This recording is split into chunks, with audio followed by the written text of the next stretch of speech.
warahmatullahi wabarakatuh. Alhamdulillah. Alhamdulillahirabbil alamin. Wassalatu wassalamu ala sayyidil mursalin wa ala alihi wa ashabihi ajma'in. Amma ba'd.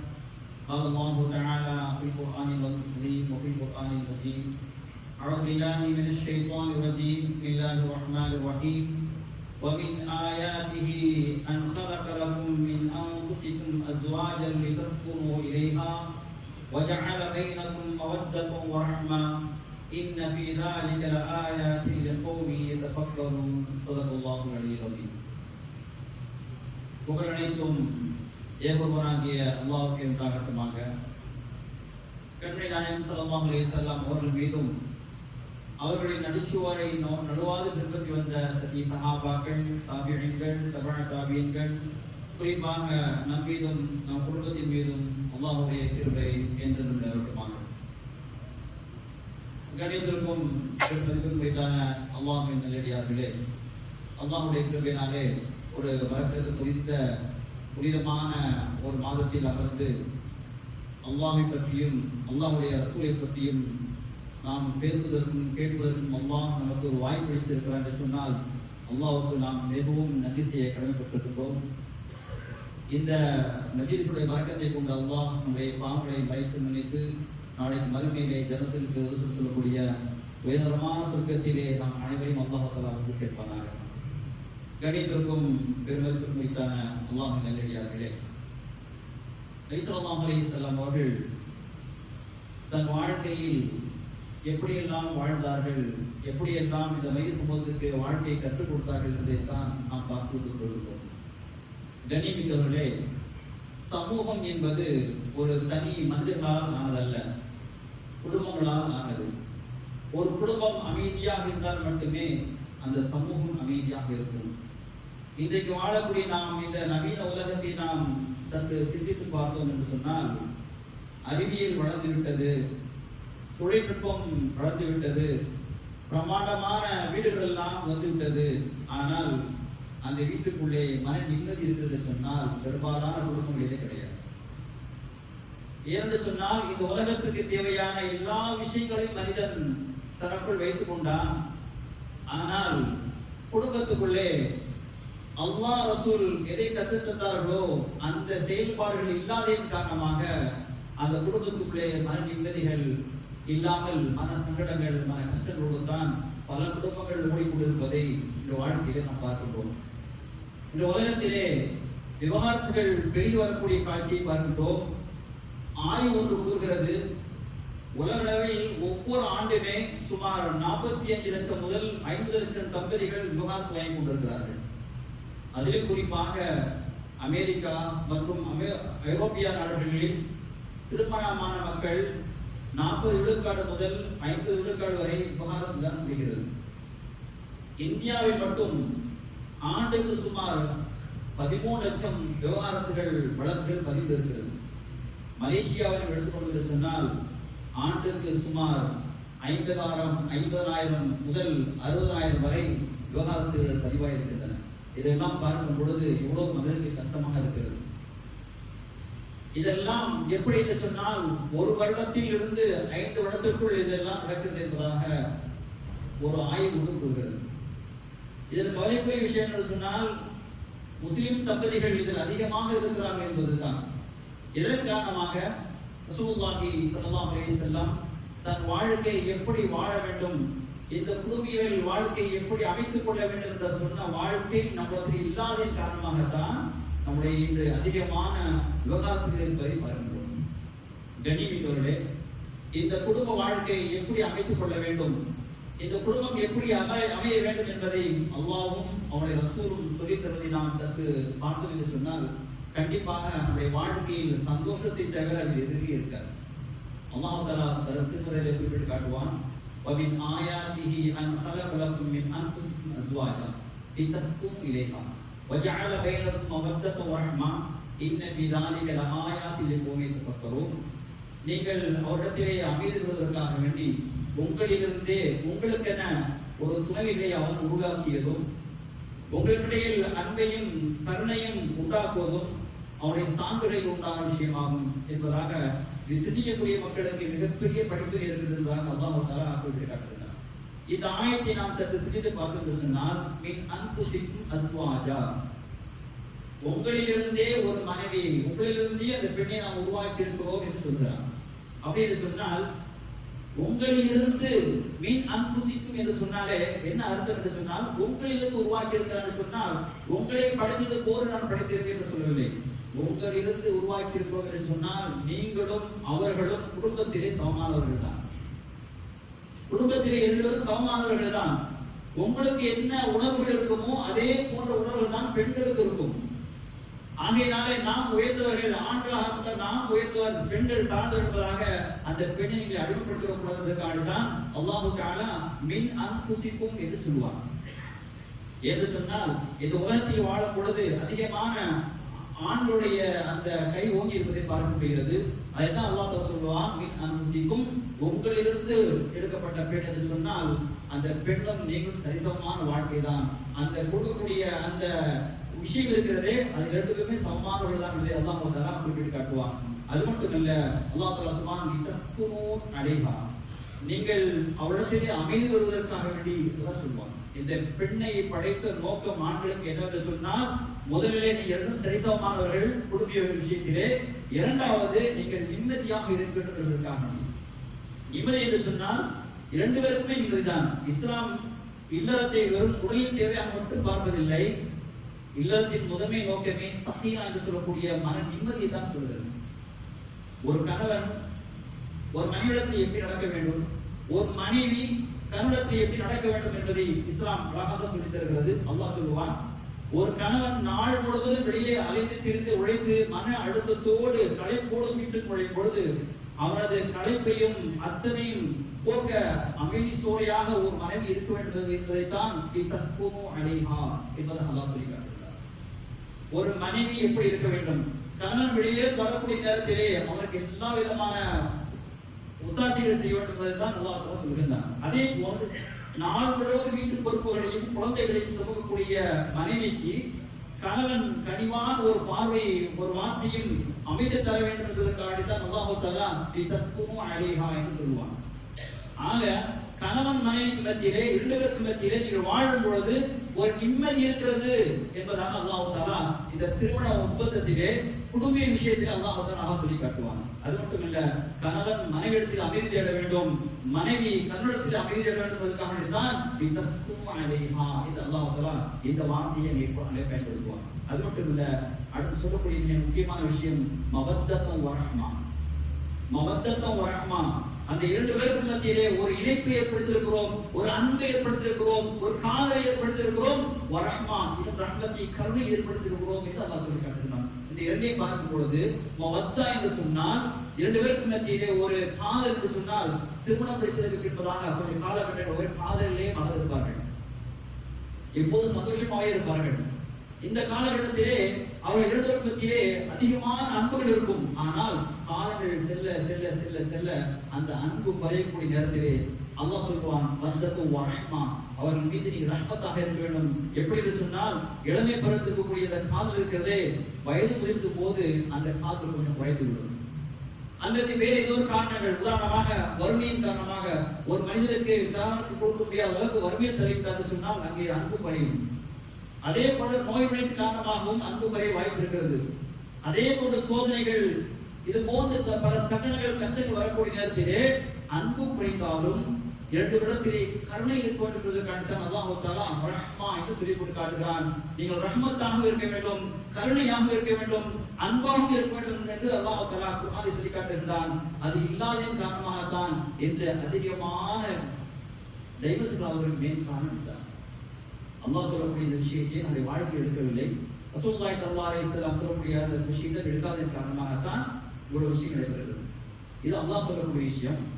அடுத்ததாக அல்லாஹ் சொல்வான், சிந்திக்கூடிய மக்களுக்கு மிகப்பெரிய படிப்பில் இருக்கிறது என்று அல்லாஹ் சொல்கிறார். இதையெல்லாம் சிந்தித்து பார்த்தோம் சொன்னால் தன் வாழ்க்கையை நாம் நல்லவிதமாக அமைத்துக் கொள்ளலாம். ஒரு கணவன் மனைவி, கணவன் எப்படி வாழ வேண்டும் என்பதை தான் ரசூலுல்லாஹி ஸல்லல்லாஹு அலைஹி வஸல்லம் சொல்லி காட்டுவார்கள். ரசூலுல்லாஹி ஸல்லல்லாஹு அலைஹி வஸல்லம் வாழ்க்கையை நாம் பார்க்கலாம். எந்த அளவிற்கு வணக்க வழிபாடுகளிலே ரசூலுல்லாஹி ஸல்லல்லாஹு அலைஹி வஸல்லம் ஆர்வம் ஊட்டினார்களோ ஆர்வமூட்டுவது மட்டுமல்ல, தான் செய்து காட்டினார்கள். ஹதீஸிலே பார்க்கிறோம், ரசூலுல்லாஹி ஸல்லல்லாஹு அலைஹி வஸல்லம் இரவு நேரங்களில் தஹஜ்ஜுத் தொழுவார்கள் என்று சொன்னால் கால்கள் வீங்கும் அளவுக்கு தொழுவார்கள். கால்கள் வீங்கும் அளவுக்கு தொழுவார்கள். ஆனால் அதே போன்று பகலாகிவிட்டால் சஹாபாக்களுக்கு இந்த அகவாவை பணியை அறிவிப்பார்கள். சஹாபாக்களுக்கு என்ன தேவை இருக்கிறது எல்லாம் செய்வார்கள். இந்த அளவுக்கு ரசூலுல்லாஹி ஸல்லல்லாஹு அலைஹி வஸல்லம் வணக்க வழிபாடுகளை ஆர்வமூட்டும் மட்டுமல்லாமல் அவர்களும் செய்து வந்தார்களவா, அதே போன்றுதான் ரசூலுல்லாஹி ஸல்லல்லாஹு அலைஹி வஸல்லம் அவர்கள் வணக்க வழிபாடுகளுக்கு எந்த அளவுக்கு முக்கியத்துவம் கொடுத்தாலோ அதற்கு இணையாக அது மட்டுமல்ல, அதே போன்று ஒரு மனிதன் தன் குடும்பத்தோடு நல்லவிதமாக இருக்க வேண்டும், தன் கடமைகளை சொந்த வாழ்க்கையில் செய்ய வேண்டும் என்பதை ரசூலுல்லாஹி ஸல்லல்லாஹு அலைஹி வஸல்லம் அவர்கள் தன் வாழ்க்கையில் கற்றுக் காட்டினார்கள். வணக்கம் என்பது அல்லாஹ்வுக்கு செய்ய மட்டுமல்ல, கணவன் மனைவி இரண்டுவருக்கும் கடமைகள் இருக்கிறது. அதை நாம் செய்ய சொன்னால் அதுவும் ஒரு வணக்கம் என்பதை ரசூலுல்லாஹி ஸல்லல்லாஹு அலைஹி வஸல்லம் ஆர்வமூட்டினார்கள். எந்த அளவுக்கு வணக்க வழிபாடுகளிலே ஆர்வமூட்டினார்களோ அதே போன்று ஒரு குடும்பம் சந்தோஷமாக நிம்மதியாக வாழ வேண்டும் என்று சொன்னால் ஒரு கணவன் மனைவியை புரிந்து கொள்ள வேண்டும், மனைவி கணவனை புரிந்து கொள்ள வேண்டும். இப்படி எது சொன்னால் அந்த குடும்பம் சிறப்பாக இருக்கும் என்பதைத்தான் ரசூலுல்லாஹி ஸல்லல்லாஹு அலைஹி வஸல்லம் தன் வாழ்க்கையை சொல்லி காட்டுவது இல்லாமல் முன்மாதிரியை வாழ்ந்து காட்டினார்கள். ரசூலுல்லாஹி ஸல்லல்லாஹு அலைஹி வஸல்லம் சொல்வார்கள், "கைருக்கும் கைருக்கும் லிஅஹ்லி வ அனா கைருக்கும்." உங்களில் சிறந்தவர் யார் தெரியுமா? தன் குடும்பத்தில் சிறந்தவரே உங்களில் சிறந்தவர். நான் என் குடும்பத்தார் மிக சிறந்தவன் ரசூலுல்லாஹி ஸல்லல்லாஹு அலைஹி வஸல்லம் சொல்லி காட்டுறார். இது ஒரு நுட்பமான ஒரு ஹதீஸ். வெளியில நம்ம நல்ல பேர் வாங்கிடலாம். ஏன்னு சொன்னா பெரும்பாலும் வெளியில பார்த்துட்டு சொன்னா அதிகமா சிரிச்சு முகத்தோட இருப்போம். யாருக்கும் நம்ம கோபத்தை காட்ட முடியாது. சிரிச்சு முகத்தோட தான் இருப்போம். நான் உபகாரம் பண்ணுவோம், நான் நல்ல வார்த்தை பேசுவோம், இதெல்லாம் வெளியில பார்ப்போம். வெளியில சில மக்கள் நடிக்க ஆரம்பிச்சிருவோம். நல்லா இருக்கீங்க, நல்லா இருக்கணும். அவன் வெளியில பார்த்து நல்லதா தெரியும். ஆனா குடும்பத்துல போற தெரியும். அவர் 24 குடும்பத்துல இருக்கிறதுனால அவருடைய எல்லா குணாதிசயங்களும் ஒவ்வொரு யாருக்கு தெரியும்? மனைவி தெரியும். அப்படி இருக்கும் பொழுது இந்த மனைவிக்கு எல்லாமே தெரியறதுனால அவன் தான் முதல்ல சர்டிபிகேட் கொடுக்கணும், இவர் நல்லவர்னு சொல்லி. ரசூலுல்லாஹி ஸல்லல்லாஹு அலைஹி வஸல்லம் சொன்னாங்க, கைருக்கும் லிஅஹ்லி, அந்த குடும்பத்தில் நான் சிறந்தவனாக இருக்கிறேன். முதலாவதாக குடும்பத்தில் ஒரு மனிதன் சிறந்தவனாக ஆகிவிட்டால் இந்த உலகத்தில் வெளியே போக தெரிய அவன் மிக சிறந்தவனாக ரசூலுல்லாஹி ஸல்லல்லாஹு அலைஹி வஸல்லம் சொல்லி காட்டினார். கண்ணியமிக்கவர்களே, இப்படி ரசூலுல்லாஹி ஸல்லல்லாஹு அலைஹி வஸல்லம் குடும்பத்தோடு எவ்வளவு இணக்கமாக வாழ வேண்டும் என்பதை தன் வாழ்க்கையில் வாழ்ந்து காட்டினார்கள். ஹதீஸிலே பார்க்கும்போது ஹஜ்ரத் ஆயிஷா ரலியல்லாஹு தஆலா அவர்களை அழைக்கக்கூடிய நேரத்திலே அன்போடு காதலோடு அழைப்பார்கள். அன்னை ஆயிஷா ரலியல்லாஹு தஆலா அவர்களை பார்த்தா ரசூலுல்லாஹி ஸல்லல்லாஹு அலைஹி வஸல்லம் எப்படி அழைப்பாங்க தெரியுமா? யா ஆயிஷ், யா ஆயிஷ் செல்லமா கூப்பிடுவாங்க. அது மட்டும் இல்லாம யா ஹுமைரா அப்படிம்பாங்க. யா ஹுமைரா, ஹுமைரா என்று சொன்னால் செந்நிற கண் அழகி என்று அர்த்தம். இதெல்லாம் ரசூலுல்லாஹி ஸல்லல்லாஹு அலைஹி வஸல்லம் அவர்கள் அழைத்து ஆயிஷா ரலியல்லாஹு தஆலா அவர்களுக்கு ஒரு மகிழ்ச்சி கொடுப்பார்கள். இது போன்று நம்முடைய குடும்பங்களிலே நாம் இதை பழகிக் கொள்ள வேண்டும். நல்லவிதமாக பேச வேண்டும், அன்பாக பேச வேண்டும். நாம் அதிகமாக அன்பாக பேசுவதன் காரணமாக 2 பேருக்கு மத்தியிலே ஒரு உணர்வு ஏற்படும், புரிந்து கொள்ளக்கூடிய உணர்வு ஏற்படும். 2 பேருக்கு மத்தியில் ஒரு காதல் மரம் என்பதை தான் ரசூலுல்லாஹி ஸல்லல்லாஹு அலைஹி வஸல்லம் தன் வாழ்க்கையில் செஞ்சு காமித்தார்கள். நாம் அதிகமாக கேள்விப்பட்ட ஹதீஸ் தான், அதிகமாக நாம் பார்த்து கேள்விப்பட்டு கொண்டுதான் இருக்கிறோம். இருந்தாலும் நம்ம வாழ்க்கையில் மாற்றங்கள் ஏற்படுத்துவதற்காக நாம் மறுபடியும் நாம் பார்க்க வேண்டும். ரசூலுல்லாஹி ஸல்லல்லாஹு அலைஹி வஸல்லம் அவர்கள் ஹஜ்ரத் ஆயிஷா ரலியல்லாஹு தஆலா பயணத்துல போறாங்க. போயிட்டு இருக்கும் சஹாபாக்கள் ரசூலுல்லாஹி ஸல்லல்லாஹு அலைஹி வஸல்லம் நீங்க கொஞ்சம் முன்னால போங்கன்னு சொல்றாங்க. சஹாபாக்கள் முன்னால போயிட்டு இருக்காங்க. ஹஜ்ரத் ஆயிஷா ரலியல்லாஹு தஆலா அவர்கள் ரசூலுல்லாஹி ஸல்லல்லாஹு அலைஹி வஸல்லம் போகும்போது கொஞ்ச நேரம் நின்று சொன்னாங்க. ஹஜ்ரத் ரசூலுல்லாஹி ஸல்லல்லாஹு அலைஹி வஸல்லம் ஆயிஷாவே கொஞ்சம் கீழே இறங்குறீங்களான்னு கேட்டாங்க. 2 பேரும் இறங்குனாங்க. 2 பேருக்கு மத்தியில் ஒரு ஓட்டம் இருக்கும். இந்த ஓட்டம் வந்து யார் ஜெயிக்கணும்னு பார்ப்போம். ரசூலுல்லாஹி ஸல்லல்லாஹு அலைஹி வஸல்லம் ஆயிஷா ரலியல்லாஹு தஆலாவுக்கு ஒரு சந்தோஷத்தை ஏற்படுத்தும். சரின்னு சொன்னாங்க. 2 பேரும் இறங்கினாங்க. ரசூலுல்லாஹி ஸல்லல்லாஹு அலைஹி வஸல்லம் அவர்களும் ஆயிஷா ரலியல்லாஹு தஆலா அவர்களும் ஓடுறாங்க. ஓடும்போது ஆயிஷா ரலியல்லாஹு தஆலா முந்தி போயிடுறாங்க. சில காலங்கள் வருது. சில காலத்துக்கு பிறகுதாக ஆயிஷா ரலியல்லாஹு தஆலா அவர்களுக்கு கொஞ்சம் உடம்பு போட்டுச்சு. ரசூலுல்லாஹி ஸல்லல்லாஹு அலைஹி வஸல்லம் இதே போன்ற ஒரு பயணத்துல சொன்னாங்க, ஐயா ஆயிஷா இன்னைக்கு அந்த ஓட்டம் வைக்கலாமான்னு கேட்டாங்க. சரி வைக்கிறாங்க. அந்த நேரத்தில் ரசூலுல்லாஹி ஸல்லல்லாஹு அலைஹி வஸல்லம் ஓடுனாங்க. ரசூலுல்லாஹி ஸல்லல்லாஹு அலைஹி வஸல்லம் முந்திட்டாங்க. சொன்னாங்க, ஆயிஷா அன்னைக்கு நீங்க வெற்றி பெற்றீங்க, இன்னைக்கு நான் வெற்றி பெற்றிருக்கேன், 2 கணக்கு சரிசமமா இருக்கு சொன்னாங்க. இப்படி குடும்பத்துக்கு ஒரு சந்தோஷம், குடும்பத்துக்கு ஒரு மகிழ்ச்சி.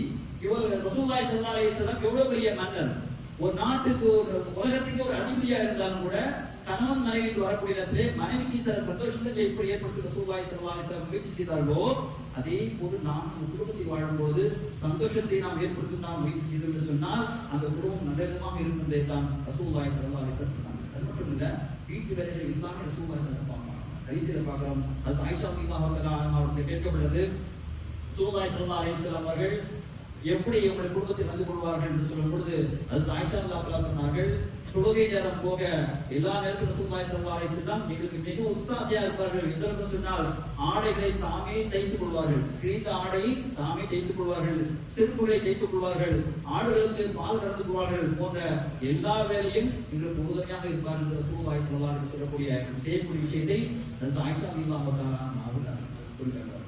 அது மட்டும் இல்ல, ரசூலுல்லாஹி ஸல்லல்லாஹு அலைஹி வஸல்லம் மனைவி மாறுடன் ஏற்படக்கூடிய அந்த கோபத்தை கூட அழகாக பேசி நினைப்பாங்க. ரசூலுல்லாஹி ஸல்லல்லாஹு அலைஹி வஸல்லம் ஒரு முறை ஆயிஷா ரலியல்லாஹு தஆலா அன்ஹா அவர்களுக்கு சொன்னாங்க, ஆயிஷாவே, நீ மகிழ்ச்சியாக இருக்கிறாயா அல்லது என் மீது கோபமாக இருக்கிறாயா என்பதை நான் துல்லியமாக கண்டுபிடித்துள்ளேன் என்றார் ரசூலுல்லாஹி ஸல்லல்லாஹு அலைஹி வஸல்லம் கேட்டாங்க. இதை கேட்ட ஆயிஷா ரலியல்லாஹு தஆலா அன்ஹா அவர்கள் நெகிழ்ந்து போய் கேட்டாங்க, யா ரசூலுல்லாஹ் எப்படி? அவங்க சொன்னாங்க, நீங்க ரொம்ப சந்தோஷமா இருந்தீங்கன்னு சொன்னா, ரொம்ப சந்தோஷமா இருக்கிறீங்கன்னு சொன்னா, இந்த முகமதுடைய அல்லாஹ்வுடைய சத்தியமாக சொல்லி என்னையும் என் பெயரையும் அல்லாஹ்வுடைய பெயரை கிடைத்து இந்த சத்தியத்தை சொல்லுவீங்க. ஆனா என்னால கோமா இருந்தீங்க அப்படின்னா எப்படி தெரியுமா? என்னால கோமா இருந்தீங்கன்னு சொன்னா இப்ராஹிம் அலைஹிஸ்ஸலாம் இப்ராஹிம் உடைய ரப்பின் மீது சத்தியமாக என்று இப்ராஹிம் அலைஹிஸ்ஸலாம் நீங்க சத்தியம் செய்வீங்கன்னு சொன்னாங்க. ஆயிஷா ரலியல்லாஹு தஆலா கேட்டு நெகிழ்ந்து புன்னகையோடு சொன்னாங்க, உண்மைதான் இறைமுதரே, அல்லாஹ் மீது சத்தியமாக நான் சொல்கிறேன், கோபத்தில் என்றால் நான் பெயரை மாற்றிக் கொள்வேன், ஆனால் என் உள்ளத்தில் உள்ள அன்பை நான் எப்போது மாற்றியதே இல்லை யார சொல்லுவார். இப்படி ஒரு குடும்பத்தில் வாழக்கூடிய நேரத்திலே மனைவிக்கு மூலமா ஏற்படுகிற சின்ன சின்ன கோபத்தை கூட கணவன் அதை அன்பாக மாற்ற பழகி கொண்டார் என்று சொன்னால் அந்த குடும்பம் நிம்மதியாக வாழும் தான் ரசூலுல்லாஹி ஸல்லல்லாஹு அலைஹி வஸல்லம் சுட்டி காட்டினார். அது மட்டும் இல்ல, ஒரே பாத்திரத்தில் ரசூலுல்லாஹி ஸல்லல்லாஹு அலைஹி வஸல்லம் பால் அருந்துவார்கள். ஆயிஷா ரலியல்லாஹு தஆலா அவர்கள் தண்ணீர் கொடுத்தாலும் சரி, அந்த பாத்திரத்தை வாங்கி ஆயிஷா ரலியல்லாஹு தஆலா அவர்களுடைய உதவி எங்குப்பட்டதோ அங்க ரசூலுல்லாஹி ஸல்லல்லாஹு அலைஹி வஸல்லம் வாங்கி குடிப்பார்கள். அதே போன்று இறைச்சி துண்டை ரசூலுல்லாஹி ஸல்லல்லாஹு அலைஹி வஸல்லம் அது ஆயிஷா ரலியல்லாஹு தஆலா கடித்தார் சொன்னால் அந்த பகுதியை எடுத்து ரசூலுல்லாஹி ஸல்லல்லாஹு அலைஹி வஸல்லம் கடித்து சாப்பிடுவார்கள். இப்படி இரண்டு பேருக்கு மத்தியில கணவன் மனைவி எப்படி வாழ வேண்டும் என்ற ஒரு வாழ்க்கையை அழகாக கற்றுக் கொடுத்ததுதான் ரசூலுல்லாஹி ஸல்லல்லாஹு அலைஹி வஸல்லம். அதே போன்று அன்பை வெளிப்படுத்தும் விஷயத்தில் ரசூலுல்லாஹி ஸல்லல்லாஹு அலைஹி வஸல்லம் எப்பவும் யோசிக்க மாட்டாங்க. ஒரு தடவை ரசூலுல்லாஹி ஸல்லல்லாஹு அலைஹி வஸல்லம் கேட்கப்பட்டது, மனிதர்களின் மிக விருப்பமானவர்கள் யார் சொன்ன உடனே ரசூலுல்லாஹி ஸல்லல்லாஹு அலைஹி வஸல்லம் ஆயிஷா, என்னுடைய மனைவி ஆயிஷா தான் சொன்னாங்க. அப்ப சொன்னாங்க, ஆண்களிலே ஒரு மிக பிரியமானவர்கள் யார் கேட்கும் பொழுது ஆயிஷாவுடைய தந்தை அபூபக்கர் என்று சொல்லுவாங்க. இப்படி எப்போதுமே முன்னிலையில் இருக்கக்கூடிய ரசூலுல்லாஹி ஸல்லல்லாஹு அலைஹி வஸல்லம் தன் குடும்பத்தோடு எப்போதுமே ஒற்றுமையாக அன்பாக பாசமாக இருந்த காலங்கள் எதற்கான சொன்னா பின்னால் வரக்கூடிய நம்முடைய வாழ்க்கை நல்ல விதமாக இருக்கும் என்று சொன்னால் ரசூலுல்லாஹி ஸல்லல்லாஹு அலைஹி வஸல்லம் ஓடி இருக்க வேண்டும். அது மட்டும் இல்ல, உணவில் எந்த ஒரு குறைபாடுதான் ரசூலுல்லாஹி ஸல்லல்லாஹு அலைஹி வஸல்லம் குறைக்கவே மாட்டாங்க. ஏதாவது உணவு பிடித்தால் சாப்பிடுவாங்க, நீங்க சொன்னா சாப்பிட மாட்டாங்க, ஏது போல சொல்ல மாட்டாங்க, இது அப்படி இருக்க இது இப்படின்னு சொல்லுவாங்க. ஏன்னு சொன்னா பெண்கள் அவங்க பெண்களாகப்பட்டவங்க குடும்பத்துல எவ்வளவு கஷ்டப்பட்டு சமைக்கிறாங்க சொல்றாங்க ரசூலுல்லாஹி ஸல்லல்லாஹு அலைஹி வஸல்லம் விளங்கி இருந்தாங்க. அதற்கு ஊக்குவிப்பதாக சாப்பிடுவாங்க, இல்லை அமைதியா இருப்பாங்க. இதே போது நம்முடைய வாழ்க்கை இதெல்லாம் வாழ்க்கையில பழகிக்கணும். சாப்பாட்டு ஏதாவது போயிருந்தாக்கா நம்ம குறை சொல்லக்கூடாது, பிடிச்சா சாப்பிட்டுக்கணும், இல்லாட்டி அமைதியா இருக்கணும், இல்லை அன்பான ஒரு சொல்லணும் சொன்னா அந்த குடும்பம் நிம்மதியா இருந்துதான் ரசூலுல்லாஹி ஸல்லல்லாஹு அலைஹி வஸல்லம் ஹதீஸிலே பார்க்கிறோம். அது மட்டும் இல்ல, மனைவி சில நேரங்களிலே சங்கடத்தில் கஷ்டத்தில் ஆகிவிட்டால் ரசூலுல்லாஹி ஸல்லல்லாஹு அலைஹி வஸல்லம் உறுதுணையா இருப்பாங்க. அன்னை சஃபியா ரலியல்லாஹு தஆலா அன்ஹா அவர்கள் ஒரு சமயம் ஒரு பயணத்துல போறாங்க, ரசூலுல்லாஹி ஸல்லல்லாஹு அலைஹி வஸல்லம் போறாங்க. அந்த பயணத்துல அவருடைய ஒட்டகம் மிக தாமதமாக வருது. மிக தாமதமாக வரக்கூடிய நேரத்திலே அவங்க அழுகுறாங்க. சஃபியா ரலியல்லாஹு தஆலா அழுகுற காட்சியை பார்த்து ரசூலுல்லாஹி ஸல்லல்லாஹு அலைஹி வஸல்லம் தாங்கி கொள்ள முடியல. சொன்னாங்க, இறங்குன்னு சொன்னாங்க. ஏன் அவன் அந்த ஒட்டகம் சரியா போக மாட்டேங்கிறான், வாங்கன்னு சொல்லிட்டு பழைய ஒட்டகம் ஏறினாங்க. ஏறும் போது சஃபியா ரலியல்லாஹு தஆலா அவங்க ஏற்கனவே கொஞ்சம் குள்ளமானவங்க, அந்த ஒட்டகத்துல ஏற முடியல. ரசூலுல்லாஹி ஸல்லல்லாஹு அலைஹி வஸல்லம் என்ன செஞ்சாங்க தெரியுமா? உடனே கண்டி போட்டு உட்கார்ந்து தன் காலிலே தன்னுடைய தொடையின் மீது ஏறுன்னு சொன்னாங்க. சஃபியா ரலியல்லாஹு தஆலா அவர்கள் ரசூலுல்லாஹி ஸல்லல்லாஹு அலைஹி வஸல்லம் தொடையில் கால் வைத்து அந்த ஒட்டகத்தின் மீது ஏறினார்கள் என்று ஹதீஸில் பார்க்கிறோம். எப்படி யோசித்து பாருங்கள். மன்னருக்கெல்லாம் அந்த ரசூலுல்லாஹி ஸல்லல்லாஹு அலைஹி வஸல்லம் அவர்கள் தன் குடும்பத்தில் ஒரு அடிமையாக மாறினார்கள் அவர் மனைவி மத்தியில். இதே போன்றுதான் நாம் கணவனுக்கு மனைவி மத்தியிலே ஒரு அன்பை பரிமாறுவதற்கு நாம் எதை செய்தாலும் கூட அந்த மனைவியுடைய அன்பை பெறுவதற்கு வேண்டி நாம் எல்லா விஷயத்திலும் சரியாக இருக்கும் தான் ரசூலுல்லாஹி ஸல்லல்லாஹு அலைஹி வஸல்லம் தன் வாழ்க்கையை தான் கற்றுக் கொடுத்தார்கள். அது மட்டுமல்ல, சொன்னார்கள், நீங்கள் வெளியே செய்யக்கூடிய எத்தனையோ தர்மங்கள் செய்கின்றீர்கள், அது மிக சிறந்த தர்மம் எது தெரியுமா? உங்களுடைய மனைவி வாயில் ஊட்டக்கூடிய ஒரு கவலம் உணவு இருக்கிறது, அது மிகப்பெரிய தர்மம் ரசூலுல்லாஹி ஸல்லல்லாஹு அலைஹி வஸல்லம் சொல்லியிருக்கிறார்கள். ஆக இப்படி ஒவ்வொரு வாழ்க்கையாக நாம் பார்க்கும் போது ரசூலுல்லாஹி ஸல்லல்லாஹு அலைஹி வாழ்க்கையிலே நம்முடைய குடும்பியல் வாழ்க்கையை நல்ல விதமாக அமைய வேண்டும், நிம்மதியாக சந்தோஷமாக வாழ வேண்டும் என்று சொன்னார். அல்லாஹ் என்ன சொன்னாரோ அதற்காக தன் வாழ்க்கை அமைத்துக் கொள்ள வேண்டும். ரசூலுல்லாஹி ஸல்லல்லாஹு அலைஹி வஸல்லம் தன் வாழ்க்கையிலே எப்படி இபாதத்துக்கு முக்கியத்துவம் கொடுத்தார்களோ அதே போன்று குடும்பியல் வாழ்க்கை என்பது ரசூலுல்லாஹி ஸல்லல்லாஹு அலைஹி வஸல்லம் வாழ்க்கை திறந்த புத்தகத்தை போல் இருக்கிறது. அதை பார்த்து நாம் படித்துக் கொள்ள என்று சொன்னால் கண்டிப்பாக நம் வாழ்க்கை நிம்மதியாக இருக்கும், சந்தோஷமாக இருக்கும். எந்த சந்தேகம் கிடையாது. அதிகமாக நாம் ரசூலுல்லாஹி ஸல்லல்லாஹு அலைஹி வஸல்லம் வாழ்க்கையை ஆராய்ச்சி செய்ய வேண்டும். தன் மனைவியோடு எப்படி வாழ்ந்தார்கள், குடும்பத்தோடு எப்படி ஒன்று போயிருந்தார்கள், இதே போன்ற இந்த வாழ்க்கையை நாம் பின்பற்றி நம்முடைய குடும்பத்தோடு எந்த சண்டை சச்சரவும் இல்லாமல் விட்டு கொடுத்து போன இருந்தால் கண்டிப்பாக அந்த வாழ்க்கையை சிறப்பாக அமைந்ததுதான் ரசூலுல்லாஹி ஸல்லல்லாஹு அலைஹி வஸல்லம் தன் வாழ்க்கையை செய்து காட்டினார்கள். அதே போன்ற நம்முடைய வாழ்க்கை அமைந்தது அல்லாஹ் தஆலா நாம் அனைவருக்கும் தௌஃபீக் செய்வானாக. வாஹிரு தஅவானா அல்ஹம்துலில்லாஹி ரப்பில் ஆலமீன். அஸ்ஸலாமு அலைக்கும் வரஹ்மத்துல்லாஹி வபரகாத்துஹு. ஸல்லல்லாஹு அலா முஹம்மத் ஸல்லல்லாஹு அலைஹி வஸல்லம். ஸல்லல்லாஹு அலா முஹம்மத் ஸல்லல்லாஹு அலைஹி வஸல்லம். யா நபி சலாம் அலைக்கும், யா ரசூல் சலாம் அலைக்கும், யா ஹபீப் சலாம் அலைக்கும், ஸலவாத்துல்லாஹி அலைக்கும். அஷ்ரகல் பத்ரு அலைனா ஃபக்தபா மின்ஹுல் புதூர் மித்ல ஹுஸ்னிக மா ரஅய்னா கத்து யா வஜ்ஹ சுரூர். أنت شمس أنت بدر أنت نور فوق نور. أنت إكسير ومالي أنت مصباح الصدور. يا حبيبي يا محمد يا عروس الخافقين.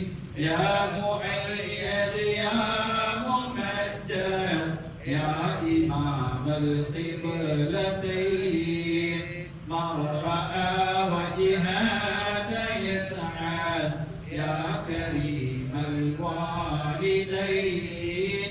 عوضك الصافي المبرد ردنا يوم النشور. أنت غفار الخطايا وذنوب الموبقات. أنت ستار المساوي ومقيل العسرات. يا ولي الحسنات يا رفيع الدرجات. كفروا عني ذنوبي واعفوا لي عن سيئات. عالم سر وأخفى مستجيب الدعوات. ربي ارحمنا جميعا بجميع الصالحات. لا إله إلا الله لا إله إلا الله لا إله إلا الله محمد رسول الله.